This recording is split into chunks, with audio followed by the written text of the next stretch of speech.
Le doy la bienvenida al tercer Congreso Internacionalización de la Educación Superior, Nuevas Realidades 2022, específicamente con la conferencia Retos de la Investigación, Colaboración e Internacionalización en las Ciencias Sociales, sobre todo en migración. El objetivo de este congreso es difundir los conocimientos científicos y técnicos en directo desde los actores e instituciones que han vivido estas experiencias, abriendo este espacio para que podamos escuchar sus aprendizajes, sus explicaciones y opiniones que participan como entre instituciones nacionales e internacionales que abordan el quehacer universitario, desde la docencia, desde la investigación, la vinculación, el bienestar y la vida estudiantil y gestión universitaria. Doy la bienvenida al doctor Luis Torres Hostos, quien es nuestro expositor, con el tema Retos de la Investigación, Colaboración e Internacionalización en las Ciencias Sociales, sobre todo específicamente migración. Bienvenido, doctor. Muchísimas gracias, doctora Fajardo. ¿Cómo está usted? ¿Me escucha? Sí. Parece que se congeló. Lo silencio. ¿Sí nos escucha? Sí. Ok. Bienvenida. Y gracias por la invitación. Según tengo entendido, mi presentación había sido pregrabada y este era un espacio para preguntas o respuestas o la expectativa es que haga la presentación de nuevo. ¿Me podría aclarar? Buenas tardes, doctor. Ahorita vamos a presentar su conferencia pregrabada. Ok. Perfecto.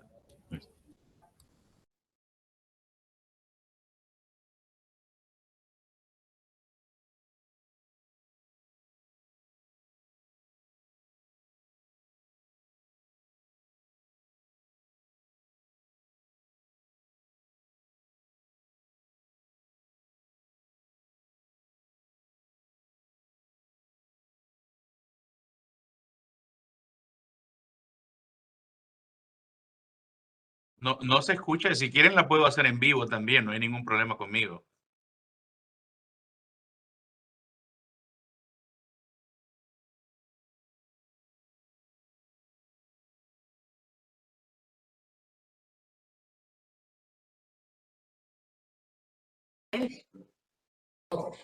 Doctor, ¿tiene inconveniente en hacer la presentación usted?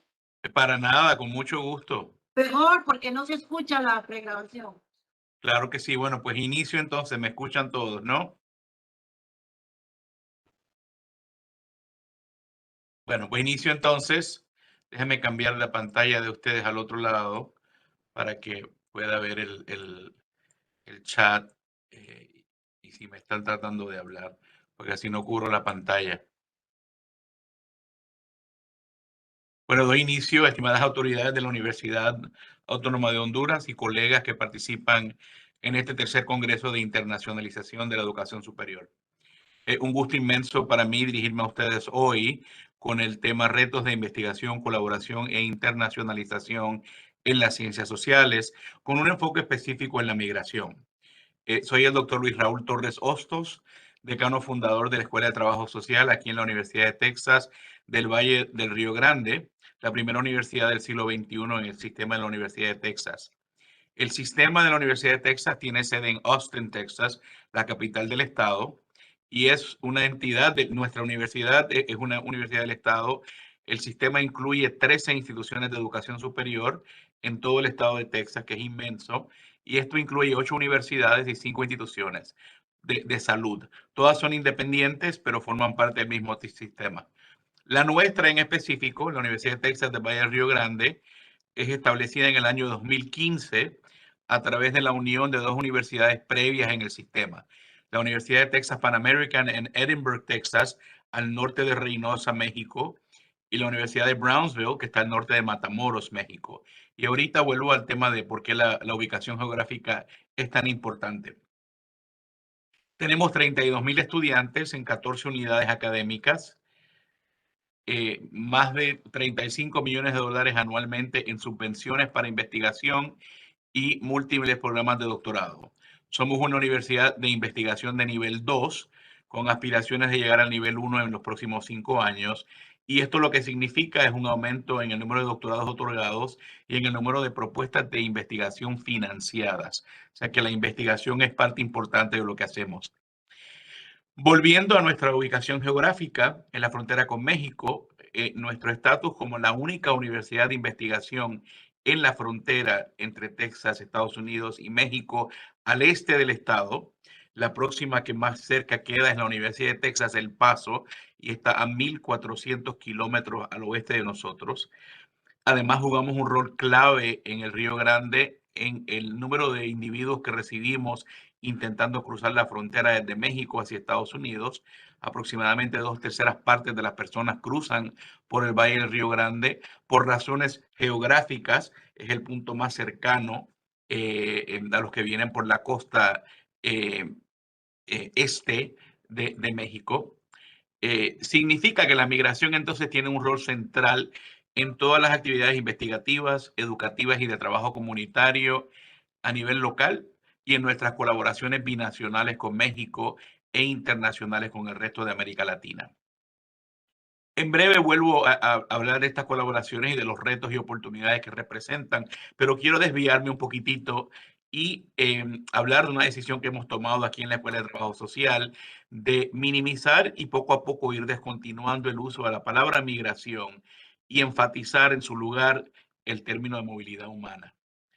Lamentablemente, el término migración se ha convertido aquí y en el resto del mundo en un término polarizado, polarizante y politizado. Aquí en nuestras comunidades en el Valle del Río Grande, dependiendo de la afiliación política de la persona, cuando se escucha la palabra migración, se tiene una de dos visiones. Miles de personas tratando de escalar el muro para entrar a Estados Unidos sin autorización, o miles de refugiados viviendo en tiendas de campaña en condiciones escuálidas y de alto riesgo al sur de aquí a unas cuantas millas. Ambas visiones obviamente tienen un poco de realidad, pero ambas son simplistas y miopes. Ninguna de estas dos visiones capta de manera completa la complejidad del fenómeno migratorio. Ninguna de las dos visiones capta la realidad de las condiciones que dan lugar a que las personas dejen su hogar, sus comunidades y sus países y se arrojen hacia el norte a la buena de Dios, a sufrir experiencias atroces y traumáticas que muchas veces van a complicar aún más el trauma y las condiciones de salud física y mental con las que salieron de sus países. Tampoco capturan las deshumanizantes condiciones y el trato cruel que reciben cuando logran llegar a su destino intermedio, porque la frontera no es el destino final de muchos de ellos o a su destino final. Ninguna de estas dos visiones extremas capta la promesa de las personas que vienen buscando una nueva vida y un deseo de trabajar y contribuir a nuestra sociedad y de apoyar a las familias que dejaron atrás. Y ninguna de las dos visiones polarizadas y polarizantes genera soluciones prácticas, humanitarias y sostenibles al fenómeno de la movilidad humana. Encima de todo esto, con todo lo negativo asociado al término migración, es un término incompleto. La expresión movilidad humana, por otro lado, incluye el fenómeno de la migración e incluye también trata de personas, ya sea laboral o sexual, que es un problema inmenso aquí en nuestra zona fronteriza. Incluye el trabajo que hacemos con trabajadores agrícolas migrantes que se mueven de sitio a sitio siguiendo los productos que se van cosechando, muchas veces con sus familias y sus niños, que cada 2 o 3 meses cambian de escuela y se van atrasando. Movilidad humana incluye el trabajo con refugiados, con personas que solicitan asilos y muchos otros. Por tanto, movilidad humana es un término más completo, menos politizado y más dado al trabajo colaborativo. Y por eso nuestro centro de investigación e intervención aquí en la Escuela de Trabajo Social le hemos llamado el Instituto de Movilidad Humana, dirigido por la doctora Leila Feiz. Como parte de nuestro Instituto de Movilidad Humana y de nuestra Oficina de Trabajo Social Internacional, dirigido por la doctora Susi Villegas, hemos iniciado varias colaboraciones en movilidad humana con varios países, incluyendo México y Honduras. Con México somos parte de un proyecto financiado por CONACYT, el Consejo Nacional de Ciencia y Tecnología, y dirigido desde la Universidad Autónoma de Nuevo León en Monterrey por la doctora María Elena Ramos Tobar. El proyecto se llama Derecho y Acceso a la Salud de los Migrantes, trayectorias de atención a la salud de personas en movilidad por ciudades del noreste de México y la región del Valle de Texas. Es una colaboración de varias universidades y agencias en el norte de México, junto con nuestra Escuela de Trabajo Social, la Cruz Roja del sur de Texas y el Condado de Hidalgo. Dos de las metas significativas del proyecto son la clasificación de modelos de intervención usados por agencias que trabajan con poblaciones en condición de movilidad humana. Y el segundo, el uso de un expediente digital de salud migrante. El expediente ya ha sido adoptado por varias casas de migrantes en los estados de Nuevo León y Tamaulipas, en México, y esperamos en los próximos meses dar inicio a las actividades del proyecto aquí en el Valle del Río Grande.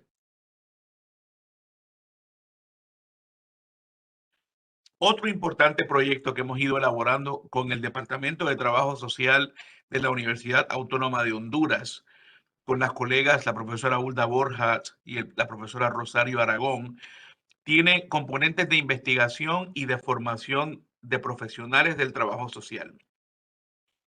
En el frente investigativo incluye entrevistas cualitativas a 4 grupos de personas hondureñas en condiciones de movilidad humana, 2 en Honduras y 2 en el Valle del Río Grande.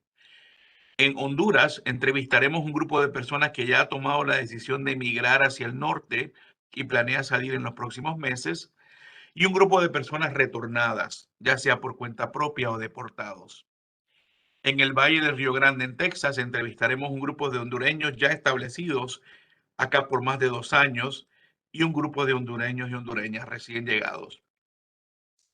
Esta metodología transversal, aunque imperfecta, es un intento de aproximar, darle una mirada longitudinal a un fenómeno tan complejo como es el de la movilidad humana.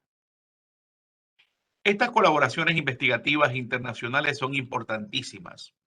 La movilidad humana, por definición, no puede estudiarse, entenderse o intervenir en ella solo desde el ángulo del punto de origen o desde el ángulo del destino intermedio o del destino final. Necesitamos colaboraciones transnacionales, multidisciplinarias y multimetodológicas para hacerle justicia. Pero tenemos que reconocer también que existen retos que deben navegarse, y voy a mencionar brevemente 4 de estos retos: la protección de participantes, los retos logísticos en el compartir de recursos, las diferencias en las disciplinas y la formación, y finalmente diferencias culturales. Es imprescindible que toda investigación sea conducida con atención a los principios éticos establecidos globalmente para proteger a los participantes. Estos incluyen participación voluntaria y libre de coerción, la comprensión total por parte del participante a lo que se está sometiendo, el derecho a descontinuar su participación en cualquier momento sin ninguna consecuencia o represalia, el no hacer daño a participantes y otros. Acá en Estados Unidos, todo protocolo de investigación es evaluado por un comité de ética a nivel institucional o por comités de ética privados que son aprobados por el gobierno federal. El comité de ética tiene expertos de muchas disciplinas que evalúan el protocolo y determinan si el beneficio es mayor que cualquier riesgo a los participantes. El comité entonces aprueba el estudio y lo monitorea hasta su conclusión. Ninguna agencia que financia estudios de investigación acá en Estados Unidos aprobará la distribución de los fondos sin la aprobación del protocolo por el Comité de Ética. Aún más, ninguna de las revistas científicas que publican resultados aceptarán un manuscrito sin la aprobación del protocolo de investigación por el Comité de Ética. En muchos otros de nuestros países, o no existen comités de ética en las instituciones, o existen pero solo evalúan protocolos biomédicos. Esto representa un reto enorme para estudios binacionales o internacionales, ya que la institución en Estados Unidos no permitirá la participación del equipo de acá sin aprobación. Lo ideal, obviamente, es que el protocolo sea evaluado por un comité local, ya que conocen la cultura y el contexto local. De esto no ser posible, una solución que hemos utilizado con algunos países con los que hemos trabajado que no tienen comités de éticas en la institución, es identificar 2 o 3 profesores que no son parte de la investigación, pero que conocen el área bajo estudio bien, y que estos evalúen el protocolo y certifiquen en una carta que el protocolo obedece a todas las convenciones y prácticas internacionales para la protección de participantes en estudios de investigación. Junto con mis colegas en Estados Unidos y en México, acabamos de publicar un artículo titulado Consideraciones éticas en la investigación global en salud mental, lecciones aprendidas de las colaboraciones binacionales entre Estados Unidos y México. En este artículo discutimos muchos de estos retos éticos y hacemos sugerencias específicas, y con gusto se los comparto si me contactan por correo electrónico. Otro reto envuelve los aspectos logísticos en el compartir de recursos de un país a otro. Por ejemplo, si el proyecto es subvencionado por una agencia en un país, hacer llegar fondos a la universidad o agencia en otro país puede ser un reto enorme, aun cuando exista un convenio entre las 2 instituciones. Existen acá regulaciones estatales y federales que envuelven el pago de impuestos, leyes que controlan el flujo de fondos transnacionales y otras barreras. Una posible solución que hemos utilizado es someter propuestas conjuntas donde queda claro que ambas instituciones en ambos países son parte del proyecto, con presupuestos separados por cada país, y algunas entidades financiadoras emiten entonces 2 pagos separados, uno a cada institución, eliminando así la necesidad de que una universidad tenga que transferirle fondos a la otra.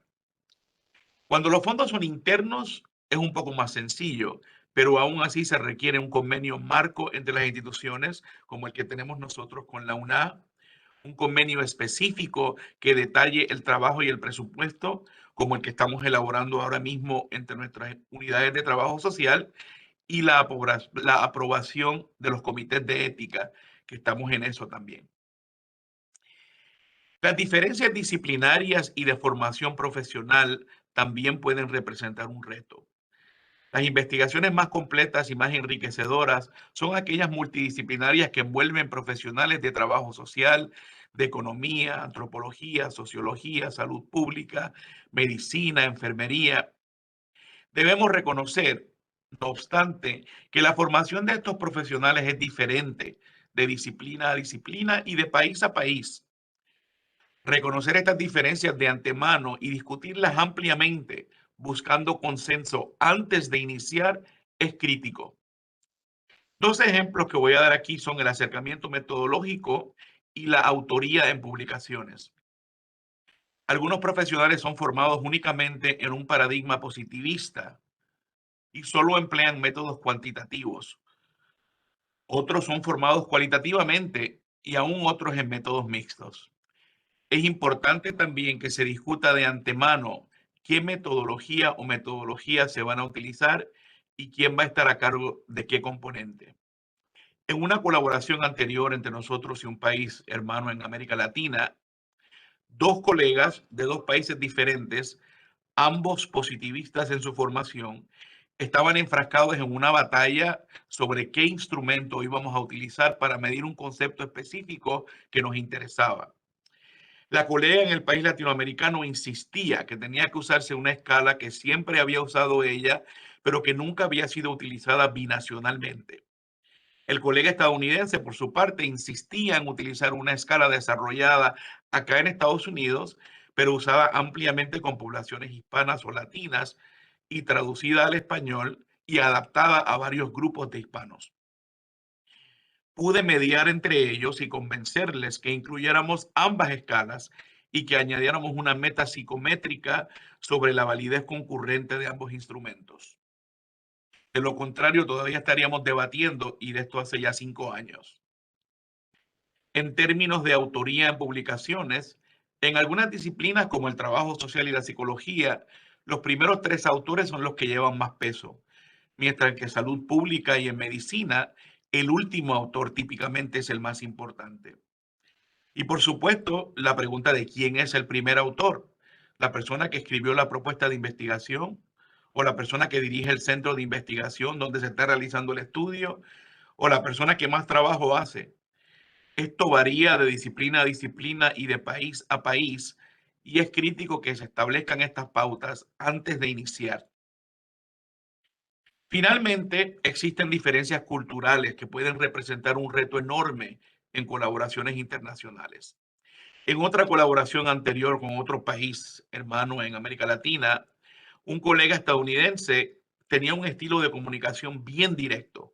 En Puerto Rico decimos al pan pan y al vino vino, a lo que vinimos, sin ninguna suavidad, sin ningún personalismo, sin ningún hablemos de otras cosas antes de iniciar. Varios colegas del país en el que estábamos se me acercaron, porque yo soy latino, hablo español, sentían un poco más de confianza y me preguntan, oye, ¿y por qué el doctor fulano de tal siempre anda enojado y como que nos está gritando? Yo entendí de inmediato a lo que se referían y lo que hice arreglos para que saliéramos todos y todas a cenar juntos. En un contexto social, mi colega estadounidense se mostró de una forma completamente diferente, muy amable y muy sociable. Y mis colegas latinoamericanos pudieron entender que no andaba enojado, sino que hacía una distinción bien marcada entre el trabajo y la socialización, algo que es muy diferente para nosotros. Parece algo sencillo, pero puede descarrilar fácilmente un trabajo que de otra manera sería exitoso. Y por supuesto existen los retos del idioma, que se pueden resolver con intérpretes o con colegas que sean bilingües o multilingües. Estos son algunos retos que debemos considerar en colaboraciones investigativas internacionales. Mi abuela siempre decía, en guerra avisada no muere gente. Los profesionales a veces podemos ser tercos y cementados en nuestra formación profesional, en nuestras experiencias y en nuestros valores y prácticas culturales. Es importante que reconozcamos esto y que nos acerquemos a las colaboraciones internacionales, no solo con la mente abierta, pero con los brazos abiertos, discutiendo de antemano todas las expectativas y tratando de anticipar retos y buscar soluciones. El resultado será indudablemente investigaciones de mayor impacto que nos permitan ayudar más completamente a las comunidades con las que trabajamos. Muchísimas gracias.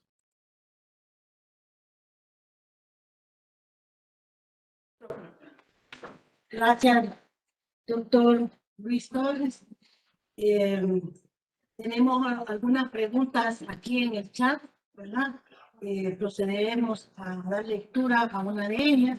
Y sí me gustaría, antes de darle el paso a la lectura de la pregunta, hacer un comentario que me ha quedado bien, que me ha impactado, digamos, en la escucha de esta conferencia suya, es lo cerrado, lo ambiguo, y que no puede captar la realidad del fenómeno de movilidad humana. O sea, me quedó claro por qué debemos de mejorar un poco ese término tradicional que usamos de inclusión, es un término o una palabra que no refleja o no capta la realidad de la trata de personas, la trata de movilidad que existe en los sectores agrícolas, etcétera, etcétera, todo lo que usted mencionó, y me parece como muy relevante, sobre todo en la cuestión de migración, porque tenemos a repetir, ¿verdad? Y a repetir a veces sin interiorizar el término o lo que estamos queriendo abarcar con ese término. Entonces, ese es un comentario que quería yo hacer y procederé a leer las preguntas que tiene el público. Dice, de María Francisca Martínez, dice, de los retos que se mencionan, ¿qué estrategias implementará para vincular la colaboración e internacionalización en las ciencias sociales? Buena pregunta antes de responder el comentario de usted, doctora. Absolutamente, el vocabulario, el lenguaje importa, ¿verdad? Nosotros, de hecho, en la reunión, estaba en una reunión anterior antes de unirme a esta, donde estábamos discutiendo, estamos publicando un manuscrito acá, un grupo de colegas, utilizando un paradigma de determinantes sociales de salud para examinar la migración. O sea, la migración como un determinante social de salud. Y estábamos incluso deconstruyendo el término migración y lo deshumanizante que se ha vuelto el término, la las connotaciones negativas que van con el término. Tengo una colega en México que es de una comunidad indígena.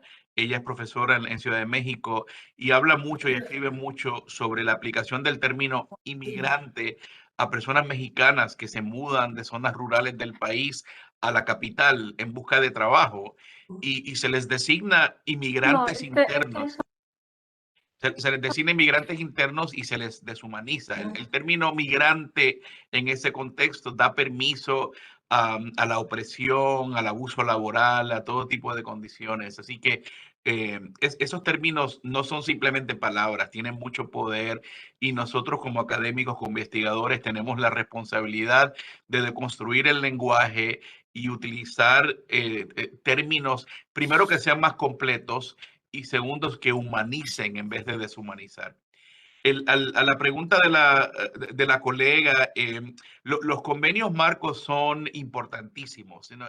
Típicamente no hay un acercamiento de una universidad a otra para establecer una relación. Típicamente alguien en una unidad en psicología, en sociología, en antropología, en medicina, que conoce a un colega en otra institución, que han trabajado juntos en algún contexto, que se han conocido en una conferencia y quieren entablar una relación entre las dos unidades. Hay muchas maneras de hacerlo. Claro, puede hacer un acuerdo de unidad a unidad, se puede hacer trabajo sin ningún tipo de documentación, pero lo que enriquece a veces es poder formar un acuerdo marco entre las dos instituciones que permite a cualquier persona de esas dos instituciones, de cualquier disciplina, establecer una colaboración, bien sea en ciencias sociales, bien sea en ciencias de la salud, bien sea en ingeniería, en el término que sea. Por ejemplo, la relación de nosotros con la UNA se inicia por conducto de las dos unidades de trabajo social, la Escuela de Trabajo Social de nosotros y el Departamento de Trabajo Social allá en la facultad de usted. Sin embargo, ahora tenemos un convenio marco que permite a las facultades de medicina, a las facultades de enfermería, los departamentos de psicología, cualquier otra unidad que quiera establecer una relación puede hacerlo y aquellos que iniciamos la relación inicial, acá nosotros y ustedes en trabajo social, podemos hacer las conexiones entre otros colegas que a veces no lo saben, no se conocen, pero están trabajando en temas afines o están trabajando con poblaciones afines y así hacemos la conexión, ¿verdad? Siempre tenemos que acordarnos de conectar no solamente nosotros con otras personas que hacen nuestro trabajo, pero a medida que yo conozco más y más y más sobre el trabajo de la UNA y los colegas de la UNA, personalmente yo siento la responsabilidad de conectar colegas de acá con colegas de allá que no son parte de mi facultad, que no son parte de mi disciplina, pero que pueden realizar colaboraciones estrechas con ustedes. Así que ese punto del convenio marco es uno muy importante en respuesta a la pregunta de la colega. Y después, por supuesto, más adelante, cuando comenzamos a trabajar cuando comenzamos a aterrizar, decimos en Puerto Rico, es importante elaborar un convenio específico que destaque punto por punto qué es lo que vamos a hacer. Por ejemplo, en el caso de nosotros, estamos trabajando en unas colaboraciones educativas. Nosotros estamos desarrollando cursos bilingües en la maestría en trabajo social y las colegas de allá de Honduras han trabajado mucho con nuestros profesores y nos han dado mucha ayuda identificando lecturas apropiadas, contextualizando el curso, etcétera. En el aspecto investigativo, nosotros hemos iniciado esa labor también. En el aspecto de trabajo con la comunidad, nos hemos reunido con la Cancillería en Honduras y estamos dándole seguimiento a la idea de colocar estudiantes de trabajo social a que hagan sus pasantías en el consulado de Honduras aquí en McAllen. Ya tenemos el acuerdo con el consulado de Guatemala, el de México y el de El Salvador también. Todas estas colaboraciones se inician con una conversación entre un profesor de aquí y un profesor de allá. Y el cielo es el límite. Bueno, doctor, también en su conferencia fue bien claro de al final mencionar, digamos, 4 grandes retos que tenía que abordar: la parte ética, la parte logística que la ha ido desarrollando, las diferencias, ¿verdad? Y sobre todo las diferencias culturales. También nos ha hecho un abordaje de que nos queda claro cuál podría ser el camino y cómo podríamos superar esos retos. Más que preguntas, tenemos excelentes comentarios al respecto. Podría leer algunos que dicen excelente exposición. Gracias por la presentación. Resalto la importancia de las competencias interculturales para facilitar los procesos de investigación conjunta. Gracias por señalar eso, doctor. Habla de los protocolos de investigación, ¿verdad? Que habla que son evaluados por comité de ética. Yo me atrevo aquí también a intervenir. En nuestra facultad, recién en principios de año, instalamos el comité de ética que es necesario. En la Universidad Nacional existen 3 comités de ética, uno en medicina, otro en biología y ahora el nuestro. Entonces, toda investigación que tiene que ver con seres humanos tiene que ser sometido a sus protocolos y sobre todo para tener estos consentimientos libres e informados, ¿verdad? Deben de ser para todos los proyectos que tienen que ver con esta facultad, son evaluados por ese comité de ética que es interdisciplinario precisamente, ¿verdad? Entonces, solo para aclararles de que sí, en eso, digamos, que ese reto lo estamos, en este caso en Honduras, lo estamos superando un poco, ¿verdad? De ahí tiene una pregunta, dice, anteriormente mencionó que los protocolos de investigación son evaluados por un comité de ética. Entre otras cosas, sopesa el beneficio de una investigación contra sus riesgos. ¿Podría darnos un ejemplo de esos riesgos y algún proyecto que haya sido rechazado por un motivo concreto? Claro que sí, absolutamente. De hecho, ustedes en la UNA están, decimos aquí en inglés, están adelante de la curva. Ustedes están muy progresivos en el sentido de que tienen 3 comités de éticas. Hay otras instituciones con las que yo he colaborado que o no lo tienen o tienen uno, pero solamente hacen estudios de medicina, no en las ciencias sociales. Los riesgos en el tipo de investigación que hacemos nosotros, obviamente nosotros no hacemos investigación de medicamentos, por ejemplo, que pueden tener efectos secundarios, incluyendo la muerte, por ejemplo, pero siempre hay riesgo. La razón principal de ser de un comité de ética es la protección de los participantes humanos. También hay comités de ética para investigaciones con animales también, pero aquí me estoy enfocando más en el de investigación con seres humanos. La razón principal de ser del comité es la protección del participante humano.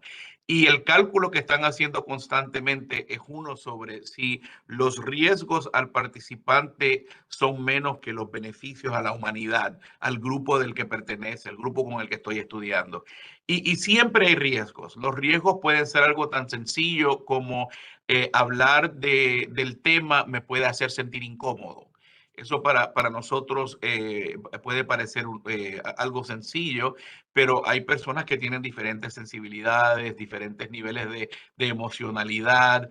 Y si nosotros entrevistamos a un participante y la persona emocionalmente se impacta por el tipo de preguntas que le estamos haciendo y después lo dejamos ir como si nada, somos responsables por la condición emocional, psicológica de ese participante. Entonces, los comités te exigen a veces, por ejemplo, que si vas a hablar de temas que son sensitivos, que tengas un consejero o una consejera disponible para que se pueda reunir con el participante si es necesario. Pero y de ahí en adelante los riesgos son mucho más mayores. Imagínense que estamos haciendo un estudio con poblaciones migrantes, entrevistamos a alguien que es no autorizado, que está aquí con inmigración irregular, lo que llaman otro término que es deshumanizante, los ilegales. Ningún ser humano es ilegal y sin embargo aquí en Estados Unidos muchas personas que están a la derecha del espectro político se refieren a las personas indocumentadas como ilegales y de alguna manera se viola la confidencialidad o la privacidad de la persona. Existe un riesgo de que se le arriesgue, se le ponga en prisión y últimamente se le deporte a Estados Unidos. Nosotros hicimos un estudio en Ciudad de México que era sobre violencia doméstica y estábamos entrevistando mujeres en la calle, reclutadas en sitios públicos sobre sus experiencias de violencia de pareja, de violencia doméstica y utilizamos un método que acá en el IRB se llama un Waiver of Informed Consent. No se le pide a la persona que firme la hoja de consentimiento informado. En la mayoría de los estudios hay una hoja de consentimiento informado que se explica lo que se va a hacer en el estudio, los riesgos, los beneficios, las alternativas, etcétera. Hay dos copias de esa forma, una se firma y se queda el investigador con ella y otra se le da a la persona. Imagínese que una persona que tiene una situación de violencia en su casa participa en el estudio, le damos la hoja que dice, oh, usted participó en un estudio sobre violencia de pareja, llega la pareja a la casa y ve la forma. Hemos puesto a esa persona en riesgo.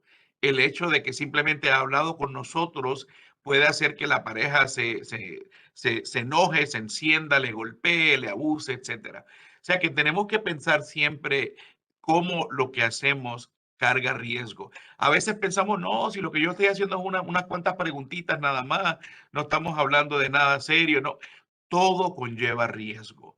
Y a veces nosotros no lo pensamos porque estamos demasiado cerca del tema. Y ese es el trabajo del comité de ética, decirte, mira, tú has considerado que aquí existe este riesgo y este riesgo y este riesgo, ¿cómo lo vas a manejar? Lo mismo con personas, yo hago mucho trabajo con personas que tienen adicciones, adicción a las drogas, adicción al alcohol. El uso de drogas es algo ilegal. Y la persona que me está contando su vida, si esa persona por alguna razón a mí se me pierde el récord o alguien accidentalmente o a propósito entra a mi computadora y encuentra la información de esa persona, es un riesgo enorme para el individuo. Esos son algunos de los riesgos que existen en nuestro tipo de investigaciones en ciencias sociales. Obviamente en estudios biomédicos es mucho más serio. Todos hemos visto los anuncios de televisión donde te están vendiendo esta pastillita de maravilla que te va a curar esto y aquello y lo otro, y de momento comenzamos a ver en el fondo de la pantalla, puede tener el riesgo de esto, puede tener el riesgo de aquello, puede tener el riesgo de lo otro, ¿verdad? Todo eso te lo están diciendo porque en los ensayos clínicos esas son algunas de las condiciones que se dieron. La gente ha muerto en este tipo de ensayos clínicos, la gente ha tenido efectos secundarios no anticipados a los medicamentos. Todo tipo de investigación con participantes humanos conlleva riesgo. Bueno, doctor Ruiz, no me puedo ir sin darle una lectura a un fragmento de su currículum, porque es importante que la gente que nos está viendo entienda por qué todo este bagaje de cómo nos puede hablar con tanta solvencia sobre este tema. El doctor Luis Torres es decano fundador y profesor de la Escuela de Trabajo Social de la Universidad de Texas de Río Grande, Valle de Limón y bajo su liderazgo, la Escuela de Trabajo Social está desempeñando un papel clave en la promoción de la equidad sanitaria y justicia social del Valle del Río Grande. También ha aumentado un número grande de profesores, se ha ampliado bastante la investigación, nos mencionó un centro importante de investigación e intervención de movilidad humana, ¿verdad? También ha reforzado varias iniciativas educativas que tienen que ver con los cursos bilingües que nos mencionó. También ha aumentado la inscripción de los estudiantes, se han desarrollado nuevas agencias de asociaciones, digamos, más nuevas asociaciones con agencias en todo el valle. Ha incluido entre esas agencias los consulados que nos mencionó y ha hecho bastante investigación, digamos, se ha centrado en las disparidades de la salud, en los determinantes sociales de la salud, el compromiso con la comunidad y con las comunidades minoritarias, y ha sido lo que ha sido muy financiado por su prestigio y por su liderazgo por entidades federales, estatales y privadas. El doctor Torres ha hecho bastantes colaboraciones con entidades en México, América Central y Puerto Rico, en América Central con nuestra universidad.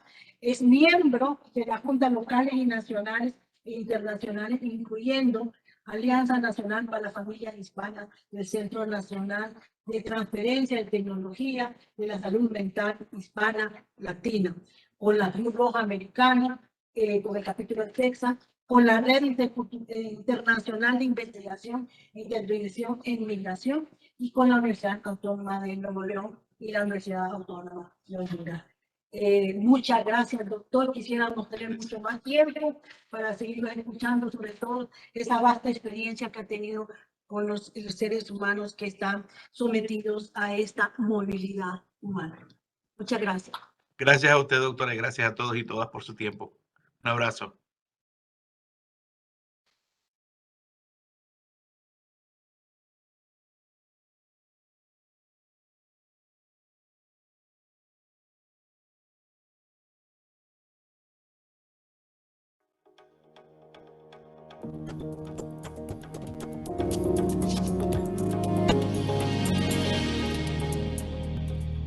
Bueno, pues la verdad es que se plantean bastantes retos a nivel de ejecución de proyectos para las universidades y yo creo que las metas que se deberían fijar es que intenten implementar un sistema más internacional y de investigación, fomentar ese pensamiento crítico y aportar esas nuevas posibilidades que estamos viendo, esas nuevas realidades, al trabajo rutinario. Pues el proyecto que pretendemos desarrollar con la Universidad UNATEC, desde la Universidad de Sevilla, contempla dos objetivos principales. Uno de ellos sería el del desarrollo de harinas para evitar o paliar esos problemas de nutrición y de seguridad alimentaria. Y el otro sería, pues con esas mismas harinas elaboradas a partir de desechos agroalimentarios, tratar de elaborar bioplásticos que pudieran, pues por así decirlo, intentar remediar ese problema de contaminación que provocan la acumulación de plásticos tradicionales y derivados del petróleo. Pues mi experiencia en la UNATEC de estos días ha sido francamente maravillosa, he aprendido muchísimo, porque no solo se trata de que nosotros desde fuera tratemos de aportar nuestros conocimientos, sino que desde aquí nos enseñen también la realidad, tanto académica como a nivel de investigación, intentar implementar ese nuevo pensamiento crítico. También hemos podido desarrollar muchas actividades a nivel académico con los alumnos y nosotros hemos procurado pues hablarles de la investigación, del desarrollo de la mentalidad hacia un planteamiento o un pensamiento crítico. Y yo la verdad es que observo muchas posibilidades muy buenas para poder desarrollar también a los alumnos, no solo a nivel de investigación, sino a nivel personal.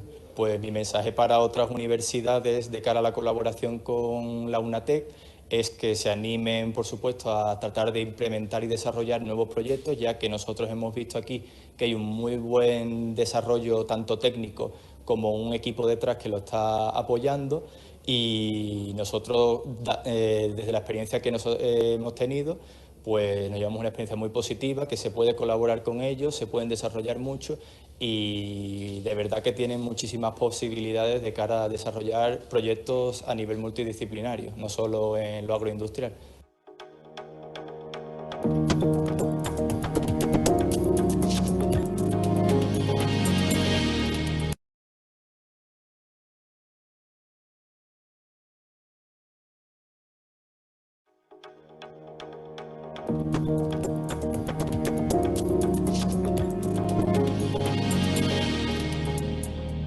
Pues la colaboración entre universidades de otros países siempre trae mucho beneficio a nivel científico y técnico, por supuesto, por el intercambio de conocimientos, pero no solo eso, también nosotros aprendemos mucho de la experiencia, del modo de hacer las cosas, que siempre es diferente, ¿verdad?, en otra institución, y a nivel personal yo creo que es una experiencia muy satisfactoria que recomiendo a todo el mundo. Lo que ha cambiado la experiencia de proyectos universitarios a raíz de la pandemia, yo creo que al principio sí que supuso un parón, ¿verdad?, por la imposibilidad de viajar y la paralización de muchos proyectos, pero yo creo que todos tuvimos la necesidad de adaptarnos, empezar a utilizar otras plataformas que nos permitían sustituir esas reuniones presenciales por virtuales. Y cuando ya todos hicimos ese esfuerzo de adaptación, yo creo que hoy en día está siendo muy positivo porque, por ejemplo, en el marco de nuestro proyecto, siempre que no podemos viajar y no estamos juntos, tenemos todas estas plataformas y ayudas que nos facilitan el estar siempre en continuo contacto. Yo creo que a partir de la pandemia quedan muchos retos por superar porque, si bien estaba diciendo que el personal docente e investigador sí que tiene ese acceso a ordenadores, a una conexión a Internet continua, vemos que esa posibilidad, por ejemplo, la tienen los alumnos en España y en Europa, pero bien ha sido difícil la adaptación de los alumnos de aquí a las clases virtuales y es importante que tengan ese alcance y puedan acceder a una conexión real para que a ellos no les afecte tanto la falta de presencialidad en su formación. Y hay muchos proyectos que sí que van dirigidos a la formación de alumnos. mi experiencia en el trabajo que realizo junto a la UNAD es en el marco de un proyecto en el que desarrollamos bioplásticos a partir de residuos de las agroindustriales, y es lo que yo hago en mis estudios de doctorado. Yo utilizo residuos de la zona donde nosotros vivimos, alrededor de Sevilla, para el desarrollo de este tipo de productos, y lo que hago es optimizar el proceso de desarrollo con distintas técnicas de procesado. Aquí pues estoy aportando este conocimiento que yo traigo desde Sevilla para realizar este mismo proceso, pero utilizando residuos de aquí, de la zona de Dalí y El Paraíso. Entonces, pues lo que hago es que utilizo residuos que tienen una composición muy similar y traigo ese conocimiento para optimizar las condiciones que necesiten aquí. Pues mi mensaje para otras universidades es que se animen a realizar trabajos conjuntos con la Universidad Nacional Autónoma de Honduras, porque ya digo que el intercambio de conocimiento entre científicos es no solo una necesidad, sino es prácticamente una obligación, y resulta una satisfacción personal excelente cuando eso que tú investigas, que tú estudias en tu institución, puedes trasladarlo a otras realidades y que supongan pues una solución a problemas reales a nivel internacional. Y ya digo que aparte de la experiencia científica y técnica, a nivel profesional es muy enriquecedor, y yo puedo decir que además de compañeros investigadores me llevo amigos.